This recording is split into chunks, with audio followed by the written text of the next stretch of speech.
Yan, inulan na kami guys. Ayan, inulan kami nila. Let's go! So pupunta tayo sa ating last na pupuntahan. Magdi-dinner tayo dito sa Jubail, sa Albarni Restaurant. Sila Kuya William. Go!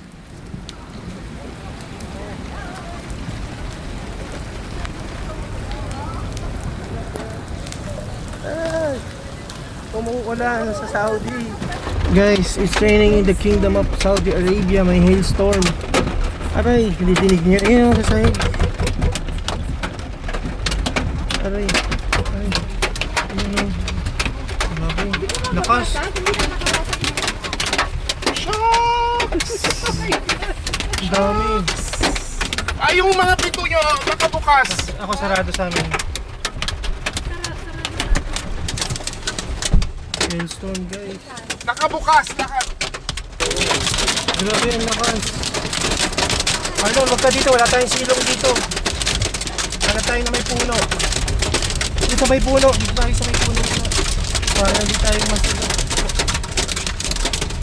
Okay lang to? Pakisend yung Albarni Restaurant sa kanila, doon na lang, hindi na magko-convoy. Oo. Ikaw na Alden, please. Oo. Doon na lahat doon. Wala na magko-convoy kami. Paki na lang guys, sabihin mo wala ng convoy doon na.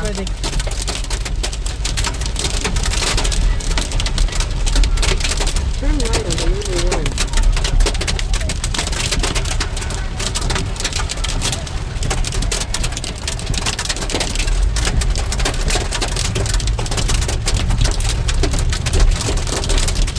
In 200 meters, turn left on Highway Road.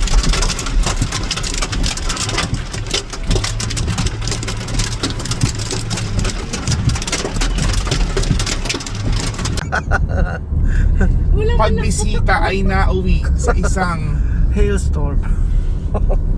Pag wala ng yelo. Samantalang dito wala. Grabe no. 15 minutes away. Walang ulan dito.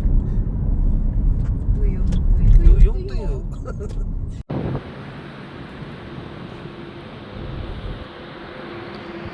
1, 2. Hey guys, nandito tayo sa kakain natin ang Albarni Restaurant. So, isa sa favorite namin kayo dito sa Jubail. So, let's go inside. Ana? Hindi ka tuto. So, ang ganda na no, ang interior niya yung restaurant na ito guys. Ganda ng pinto. Oh. Ito pati ko. Very aesthetic. So, kung ano, small buffet, pwede kayo dito sa Arab style. So, kayo carpeted dyan. Ang ganda ng mga sa interior, oh.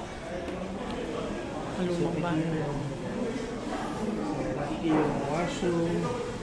Tapos meron din mga pag may privacy din sila. Yung mga sensitive ay makita ko makain ng madami. So, pwede yung pwede ng counter. Yung order lang siya later. Tapos, dito lang lang. Welcome to Albarni Restaurant.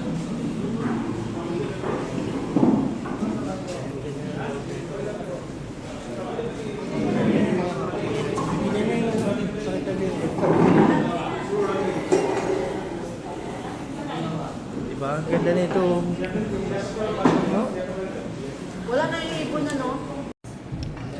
Amen. meron pa kasi. May roasted pa. So, ayan. Serve na yung food. Meron pa. Kainin natin.